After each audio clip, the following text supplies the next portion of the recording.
What if the most profound name for God wasn't a word but a sound, a fundamental frequency from which all of reality is broadcast?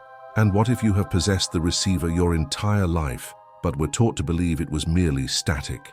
Imagine for a moment that the sense of disconnection you feel, the quiet hum of anxiety, the feeling that you are a stranger in your own life, isn't a flaw in your design. What if it's simply a matter of tuning, a cosmic dissonance between your own vibration and the one you were meant to receive? This idea is not a metaphor. It is the thread that connects the most ancient mystery schools to the most daring frontiers of modern physics. A staggering truth whispered in Pythagorean temples and now echoed in the equations of quantum mechanics. The universe does not simply contain things that vibrate. The universe is vibration. What we're about to explore together isn't just a forgotten philosophy. It's a key to perceiving a completely different reality. It is a hunt for the master frequency, the foundational note that, once understood, can teach you not just how to listen to the cosmos, but how to sing your own world into existence. To truly hunt this mystery, we must first dismantle the cage of our own perception. Look around you. The floor beneath your feet, the chair you're sitting on, the device in your hands, they all feel solid, real, concrete. But what if that solidity is a persistent collective illusion? Modern physics itself offers the first crack in this foundation. We're taught that the atom is a tiny solar system, but the reality is far stranger. It is 99.999% empty space. If you were to remove all the space from the atoms of every human on Earth, the entire species would fit inside a sugar cube. So what fills that emptiness? It is not nothingness. It is a storm of potential, a field of pure vibration. What we perceive as solid matter is simply energy vibrating at a frequency so slow that it creates the illusion of stability. Matter is not a noun, it's a verb. It is not a thing, but an event. This brings us to a beautiful and haunting field of study called cymatics. Imagine a metal plate sprinkled with fine sand. Now, introduce a single, pure sound frequency. The sound wave travels through the plate, and something miraculous happens. The chaotic sand instantly organizes itself into a perfect, intricate geometric pattern, a mandala of sound. If a simple tone can command chaos into sacred geometry, what kind of cosmic symphony is orchestrating the matter that forms your body, the planets, the galaxies? But this is where the mystery deepens, moving from physics to the ghost in the machine, consciousness itself. In the strange world of quantum mechanics, there is a phenomenon known as the observer effect. It reveals that at the subatomic level, particles do not exist as fixed points in space. They exist as waves of infinite possibility until they are observed. The very act of looking, of measuring, of paying attention forces that wave of potential to collapse into a single tangible event. Think about what this truly means. Your attention is not passive, it is an act of creation. You are not merely a camera recording a pre-existing reality. You are the conductor, and your consciousness is the baton that summons a specific note from an orchestra of infinite vibrational possibilities. If our modern laboratories are only now proving that reality is a dance between vibration and consciousness, it begs a chilling question. Who knew this all along?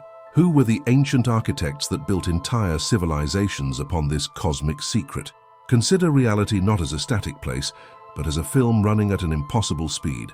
Our senses are designed to perceive only the illusion of continuity, the seamless story, while completely missing the billions of individual frames of light and shadow, of being and non-being that flicker every second. The solid world is simply the after-image of a cosmic projection, and that projector runs on the engine of pure vibration. It seems the oldest advice in the world is to know thyself. Funny how that's still the hardest final boss to beat. And the principle of cymatics extends far beyond a laboratory plate. Think of the chaotic, jarring frequencies of a bustling city, the sirens, the noise, the digital static. Now contrast that with the resonant hum of a forest or the rhythmic cadence of ocean waves. These are not just sounds, they are environmental architects, constantly shaping the geometry of your inner world, patterning the water in your own cells. The ancients understood this not as acoustics, but as sacred harmony. They knew that to build a temple, you must first find a place where the earth itself sings a note of peace. Let's translate the observer effect into the language of the mystery hunter. Imagine the universe as a vast, dark library filled with unwritten books. each one a different possible reality. Your consciousness is a single, focused beam of light. It doesn't just read the books that are already there. The very spot where your light falls is the moment the ink appears on the page, the story is written, the reality is born. Where you choose to point that beam, what you focus on, what you pour your energy into, is not a passive act of perception. It is the most potent act of creation you will ever perform. This is the ultimate paradox. We are born into a universe that feels external, objective, and separate from us. Yet the very tools we are using to understand it are revealing that we are not the audience of the cosmic play. We are the artists painting the scenery, the musicians playing the score, and the actors speaking the lines, all at the same time. The question isn't, what is real? The real question is, what reality are you choosing to make real right now? This mind-bending revelation, where matter is music and consciousness is the composer, is not a product of the 21st century. We are not the first to stumble upon this truth. We are merely rediscovering a melody that was almost lost to time. To find its source, we must journey back over 2.5 millennia to the world of the ancient Greeks. Long before our modern instruments could measure the frequencies of atoms, the philosopher Pythagoras proposed something extraordinary. He taught that the planets moving in their celestial orbits produced a silent, perfect harmony, the musica universalis, or the music of the spheres. To him, the distances between the planets corresponded to musical intervals. The cosmos was a vast, silent orchestra, and mathematics, geometry, and music were the keys to understanding its divine composition. This wasn't poetry, it was a cosmological model. The universe wasn't born from a bang, but from a divine note. This sacred understanding echoed through the ages, finding a powerful voice in the secretive teachings of Hermeticism. Encapsulated in the enigmatic text known as the Kabbalion, we find a crystal-clear declaration of this principle. The third of its 7 principles states simply, "Nothing rests, everything moves, everything vibrates." For the Hermetic sages, this was the master key. They understood that from the densest rock to the most ethereal thought, the difference between them was not one of substance, but of vibration. To change your mind was to change your frequency. To change your frequency was to change your reality. But where does a figure like Nikola Tesla fit into this ancient lineage? He was a man out of time, a bridge between the mystical and the technological. He spoke the language of the modern world, energy, frequency, and vibration, but his vision was that of an ancient mystic. When he famously said, "If you want to find the secrets of the universe, think in terms of energy, frequency, and vibration," he wasn't just offering a scientific aphorism. He was reissuing a timeless truth. Tesla dreamt of a world powered by free energy, a world where these cosmic forces could be harnessed not for profit, but for the liberation and elevation of humanity. He wasn't just inventing coils and turbines. He was attempting to tune the entire planet. From Pythagoras' celestial harp to the Hermetic axiom of vibration to Tesla's revolutionary vision of a world resonating with free energy, the message is the same. The greatest power in the universe is not material but vibrational. So if this wisdom has been resonating through history for thousands of years, why does it still feel like a secret? Why aren't we taught how to tune our own instruments in this cosmic orchestra? This golden thread of vibrational wisdom is not confined to the West. In the East, the very same concept was expressed through a different language. The ancient Vedic texts of India speak of Nada Brahma, which translates to sound is God, or the universe is sound. For these ancient seers, the primordial sound of Om was not a mere symbol. It was the actual hum of creation itself, the foundational vibration from which all forms in the universe emerge. The practice of chanting mantras was never about worship in a conventional sense. It was a form of spiritual technology. It was a precise method for tuning the instrument of the human body and mind to resonate with specific cosmic frequencies, to align the personal self with the universal self. Consider the architecture of the ancient world. Why do so many cathedrals, temples, and pyramids share such specific, mathematically perfect proportions? Places like the Great Pyramid of Giza or the monolithic stones of Stonehenge are now being understood as more than tombs or calendars. They are acoustic resonators. Modern acoustical analysis has revealed that many of these sacred sites are tuned to specific low frequencies, often around 110 Hz. This frequency is known to have a profound effect on human consciousness, capable of shifting brainwave patterns from the beta state of waking thought to the alpha and theta states associated with deep meditation and trance. The ancients weren't just building structures, they were building massive geological instruments designed to amplify a signal and help the human mind tune into it. If these ideas resonate with you, consider subscribing so we can continue this journey together. This brings us back to Tesla with a deeper sense of awe. His famous Wardenclyffe Tower was not merely a tool for wireless communication, it was his grandest attempt to build a modern-day pyramid. He believed the Earth itself was a giant spherical conductor, humming with its own natural frequencies, what is now known as the Schumann resonance.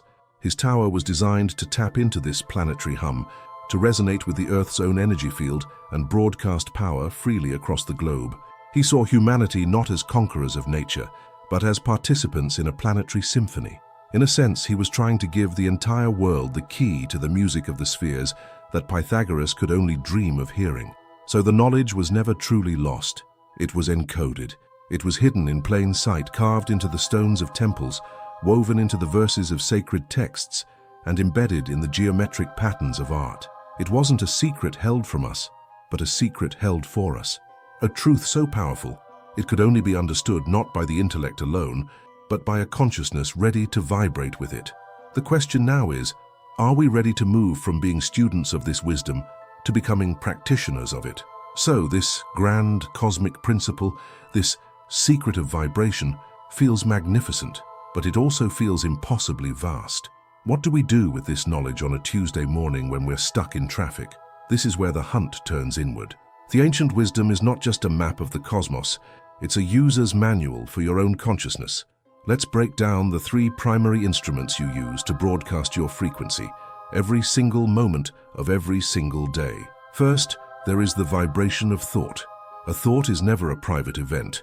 Imagine each one not as a silent internal whisper, but as a pebble dropped into the quantum field, sending out ripples. A fleeting thought is a small ripple, but a persistent thought, a worry you return to, a dream you obsess over, that creates a standing wave. It becomes your dominant broadcast, your signature tune. So how does this manifest in your life? Think about a time you were consumed by anxiety over a future event. You played out every negative scenario. Soon you began to see evidence for your fear everywhere. A neutral email from your boss was interpreted as a threat. A friend's silence was proof of abandonment. Your reality wasn't changing. Your reception of reality was being filtered to match your dominant frequency. The practical application here is not to force positive thinking, which can be exhausting. The practice is to become the conscious gatekeeper of your mind. The practice is to ask a simple question when you catch yourself in a negative loop. Is this the frequency I choose to broadcast? For just 60 seconds, consciously choose to focus your mind on the opposite outcome, or even just on the feeling of your own breath. You are not trying to change the world. You are simply choosing to change the station in your own head. Let's ground the vibration of thought even further. Picture the library of your unconscious mind, an infinite space filled with every belief, memory, and assumption you've ever held. Many of these books were written by others, your parents, your culture, your education. A mental loop, a recurring negative thought, is simply your consciousness choosing to check out the same worn, tattered book from that library day after day. The practice of becoming the gatekeeper is like becoming the master librarian. You see the old self-defeating book being brought to the front desk of your awareness, and instead of automatically stamping it for approval, you pause. You acknowledge it. Ah, the I'm not good enough volume. I see you. And then you consciously choose to place it back on the shelf and pick up a different book, even if it's a short story, a pamphlet, or a single powerful sentence like, I am capable of change. This isn't about burning the old library down. It's about consciously choosing your reading material. Second, there is the vibration of emotion. If thoughts are the signal, emotions are the amplifier. They are the power source that gives your broadcast its strength and reach. An intellectual thought has some power, but a thought fueled by a powerful emotion is a creative force. This is something we understand intuitively. Think of the physical difference between the feeling of dread and the feeling of gratitude. Dread is a low, heavy frequency. It is contractive. Your shoulders slump, your breathing becomes shallow, your perception of the world narrows to focus only on the threat.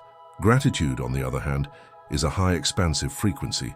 Your body relaxes, your mind opens, and you suddenly notice the beauty and possibility you were blind to moments before. So what's the actionable practice?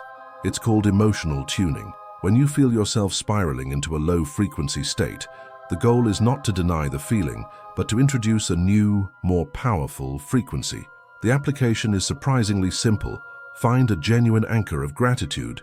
It can be microscopic, the warmth of the sun on your skin, a favorite song, the memory of a genuine laugh. Hold that feeling, that emotional note in your heart for just 17 seconds.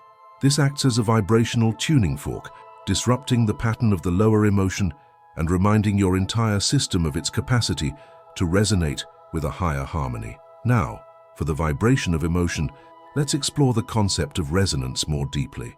Why does listening to a sad song when you're sad feel so right? It's because the frequency of the music is resonating with your emotional state, amplifying it. You are momentarily creating a feedback loop of melancholy. The same is true for higher emotions. This is the hidden science behind sacred music and chanting. Compositions tuned to 528 Hz, often called the frequency of love and miracles, are not magic. They are precise mathematical tools. They offer your body's energy field a powerful, coherent, and harmonious frequency to latch onto. Your cells, which were vibrating in a chaotic pattern of stress, are given a master signal to mimic. The practice of emotional tuning is essentially choosing your own soundtrack. If you feel the static of anxiety building, can you consciously put on the frequency of calm, whether it's through music, a memory, or a specific breathing technique? You are the DJ of your own energetic state. Finally, there is the vibration of the spoken word. Words are the final stage of creation. They are thoughts and emotions made manifest, given physical form as sound waves that literally pattern the air around you. Remember the Cymatics experiments, where sound organized sand into sacred geometry. Your words are doing that to the water in your own cells and to the energy field around you. Where can we see this principle in action today? Listen to the language people use. Someone who constantly says, "I'm always so tired," or "this is killing me," is giving a literal command to their body and to the universe. It is a declaration, an affirmation of a low vibrational state. It's a form of self-hypnosis. The practice here is one of vibrational hygiene. For a single day, become a detective of your own language. Notice the words you use to describe your life, your health, your future. Are they words of creation or words of decay? The practical step is to consciously rephrase a negative declaration. Instead of, "I can't handle this," try, "I'm in the process of figuring this out." This isn't a lie. It's a shift from a frequency of victimhood to a frequency of empowerment. You are telling the universe that you are not a passive object, but an active creator. And for the vibration of the spoken word, we must understand that words have a creative power that transcends their meaning. It's about the intent encoded within the sound. Ancient traditions understood this as the power of incantation or prayer. A true prayer is not a petition to a distant god. It is a declaration of a chosen reality. It is aligning your voice with the frequency of what you intend to create. Let's make this incredibly practical. The next time you are about to eat or drink something, pause. Take a single breath and whisper a word of gratitude or intention into the water or food. Health, energy, nourishment. You have just performed a simple act of vibrational alchemy. You have used the command of your voice to structure the energy of the matter you are about to take into your body. This isn't superstition. It is applied cymatics. You are patterning your world, one word at a time. The real question is no longer whether your words have power, but how you are choosing to wield that power in every conversation, especially the ones you have with yourself. These three instruments, thought, emotion, and word, are playing the symphony of your reality right now. They are not separate, but a trinity of creation. So if you are the musician with these three instruments at your disposal, what happens when you learn to play them in perfect harmony? What happens when your thoughts, feelings, and words all broadcast the same, coherent signal? We have been learning the craft of the cosmic musician, practicing how to tune the instruments of thought, emotion, and word. We've learned how to compose a new song, a new reality. But here is the most profound, unsettling, and ultimately liberating question of this entire journey. Is your new song changing the world, or is it simply changing the channel? This is the twist in the heart of the mystery. The great revelation is not that you can change your reality. It is that you don't have to, because every possible reality already exists. Imagine that reality isn't a single monolithic broadcast. It's an infinite spectrum of radio stations, all playing simultaneously, occupying the same space but vibrating at different frequencies. There is a station where you are thriving, a station where you are struggling, a station for every choice you ever made and every choice you ever could have made. They all exist right now as pure potential in the quantum field. Your personal frequency, your dominant state of being, is the tuner. It determines which station you are capable of perceiving. When you deliberately change your vibration, you are not begging the radio station to change its song. You are simply turning the dial. You are shifting your point of consciousness from one parallel reality to another that is already in harmony with your new state. Have you ever experienced a déjà vu so powerful it stops you in your tracks? That sudden, inexplicable feeling that you've lived this exact moment before. Science calls it a memory error, a glitch in the brain's processing. But what if it's not a glitch? What if it's a vibrational echo? A brief moment where your current timeline resonates so perfectly with a nearly identical, parallel one that you momentarily hear the feedback across the veil. This is the soul's great plot twist. You are not a sculptor, painfully chipping away at a single stubborn block of reality to change its shape. You are a quantum traveler, a multi-dimensional explorer, and your vibrational state is your passport. With every significant and sustained shift in your frequency, you are, for all intents and purposes, migrating to a new universe that was waiting for you all along. This means you have never truly failed. You have simply experienced the outcome on a specific frequency band. The version of you who succeeded also exists. He is not a fantasy. He is just listening to a different station. So if every possible version of you, every possible world, is real and coexisting, what does that imply about the choices you make right now in this very moment? And what responsibility does that place upon you, the traveler? Let's explore the echoes and signals that bleed through from these parallel timelines. Think about those sudden, powerful intuitions you've had, that gut feeling to turn left instead of right, to call a friend you haven't spoken to in years, or to suddenly distrust a situation that seemed perfectly fine on the surface. We dismiss these as hunches, but what if they are transmissions? What if your consciousness existing across multiple frequencies is capable of sending faint signals to itself? That intuition isn't a random thought. It's a you on another timeline who already lived the consequences of a different choice, sending a warning or an encouragement back across the vibrational membrane. You are not just a traveler. You are the anchor of a network of selves, all whispering guidance to each other through the static of the quantum field. This reframes the entire concept of memory and future. Your memories are not a perfect recording of a single, immutable past. They are the story of the frequency path you have traveled, and your future is not a single predetermined destination. It is a fan of infinite branching possibilities, all of which are physically real. The future is not something you create out of nothing.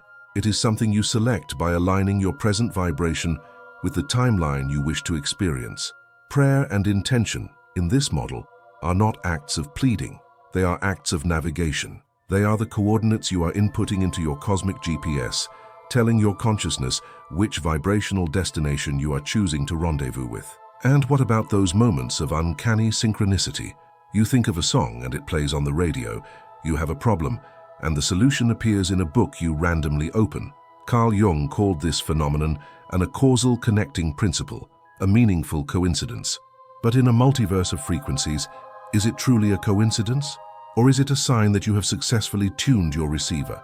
As you align more and more with your chosen frequency, the universe you are experiencing begins to rearrange itself to reflect that harmony. The synchronicities are simply the new station's programming coming in more clearly.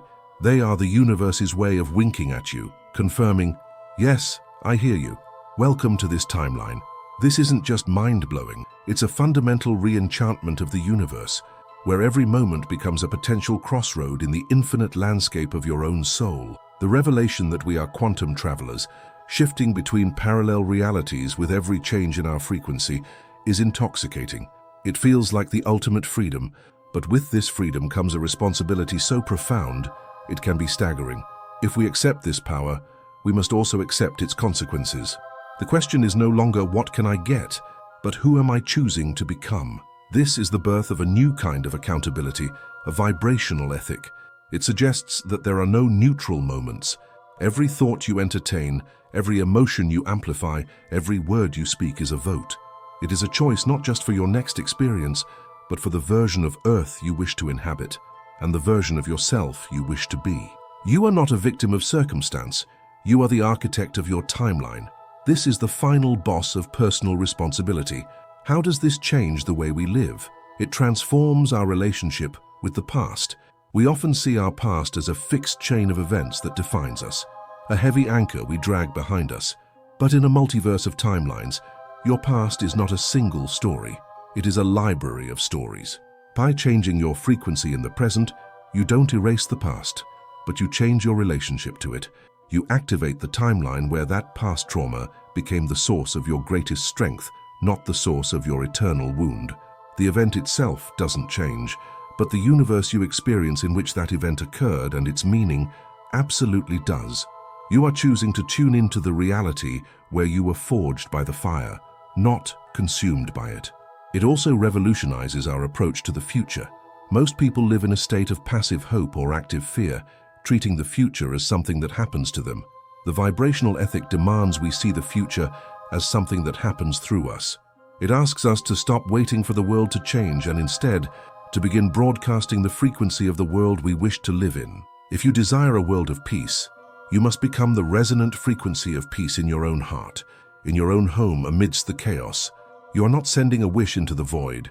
You are activating a pre-existing reality where that peace is the dominant note. This is where the journey moves beyond personal gain and into collective evolution. Your personal energy field is not contained within your skin. It is a broadcast that affects everything and everyone around you. You are a walking, talking tuning fork. When you hold a high, coherent frequency of compassion or courage, you are not just changing your own timeline. You are offering a powerful, stabilizing signal to everyone in your field, making it easier for them to tune their own instruments. This is the true meaning of being the change you want to see in the world. It is not a poetic sentiment. It is a quantum directive. So, the ultimate implication is this. The universe is not judging you. It is not rewarding or punishing you. It is simply and with perfect impersonal precision mirroring you. It is reflecting the dominant frequency of your being. What kind of world, then, are you commissioning with the silent broadcast of your consciousness? What version of humanity are you voting for with the energy of your own heart? Let's dissect the concept of vibrational ethics in our daily interactions. Every conversation becomes a creative act. Are you amplifying the frequency of complaint, gossip, and division, or are you introducing the frequency of understanding, possibility, and connection? This doesn't mean ignoring problems or engaging in toxic positivity. It means approaching every interaction with the awareness that you are either contributing to the signal of the old, static-filled reality, or you are helping to broadcast the signal of a new one. Your listening becomes a healing act. Your encouragement becomes a vibrational catalyst. You begin to see your relationships not as battlegrounds of ego, but as sacred laboratories for co-creation. This new responsibility also dismantles the illusion of blame. How can you truly blame another person for their actions if you understand they are simply a perfect reflection of the frequency you were tuned to at that moment? This is a difficult, almost paradoxical truth to accept. It doesn't condone harmful behavior. It does, however, shift the locus of power from the external world back to you. The question ceases to be, why did they do this to me? And becomes, what was I vibrating to attract this experience? And what frequency must I now embody to experience a different reality? This is not self-blame, it is radical self-empowerment. It is the recognition that you are the only one holding the dial to your own experience. Furthermore, this perspective forces us to confront our addiction to the drama of low-frequency states. There is a strange comfort in anger, a seductive sense of identity and victimhood, a communal bond in shared outrage. These states are powerful broadcasters. They create strong, coherent realities. To choose a higher frequency is to willingly step away from that comfort. It is to choose the sometimes lonely, sometimes challenging work of holding a frequency of peace when the world around you is screaming for war. It is a quiet rebellion. It is the understanding that the most powerful political statement you can ever make is the conscious cultivation of your own inner state. You are not just changing your mood, you're casting a vote for the future of the collective timeline. Ultimately, this awakening is a call to become a steward of frequency. Just as we are learning to be stewards of the physical environment, we must learn to be stewards of the energetic environment. We begin to care about the vibrational pollution we put out into the world through mindless media consumption, unconscious complaints, and amplified fears. We seek out energetic nourishment through nature, art, and genuine human connection. Your life ceases to be a random series of events and becomes a conscious pilgrimage, a journey with the deliberate purpose of raising not just your own vibration, but the baseline frequency of humanity itself, one moment, one choice, one thought at a time. We stand now at the edge of this immense mystery. We began with a simple, provocative idea that reality is a frequency. Our hunt led us through the forgotten wisdom of ancient sages and into the strange, probabilistic world of quantum physics. We dismantled the illusion of a solid world, uncovered our role as conscious creators, and faced the staggering responsibility that comes with being a quantum traveler. We've discovered that the universe is not a silent, empty void dotted with dead matter. It is a living, breathing, vibrational entity, a cosmic instrument of infinite potential, waiting for a musician. The mountains, the stars, the atoms in our own bodies, they are all silent strings on a divine harp, humming with possibility. And here lies the final, awe-inspiring revelation of our hunt. We, with our self-awareness, our focus, our ability to feel, to choose, to dream, we are the musicians. Consciousness is the only thing in the known universe that can choose which strings to pluck, what notes to play, what song to bring forth from the infinite silence.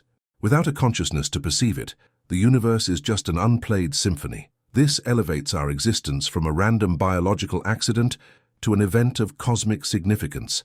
Your life is not a brief, meaningless flicker between two eternities of nothingness. You are the universe's way of experiencing itself. You are the focal point through which the formless potential of the quantum field collapses into the breathtaking beauty of a sunset, the intricate geometry of a snowflake, the profound feeling of love. This is the great cosmic dilemma we are left with. You are an instrument, capable of resonating with any frequency, from the densest despair to the most ethereal ecstasy. You are also the musician, with the free will to choose the music you play. The cosmos is the silent potential. Your consciousness is the artist. So as you step away from this moment and back into the symphony of your life, the question is not what the universe has in store for you.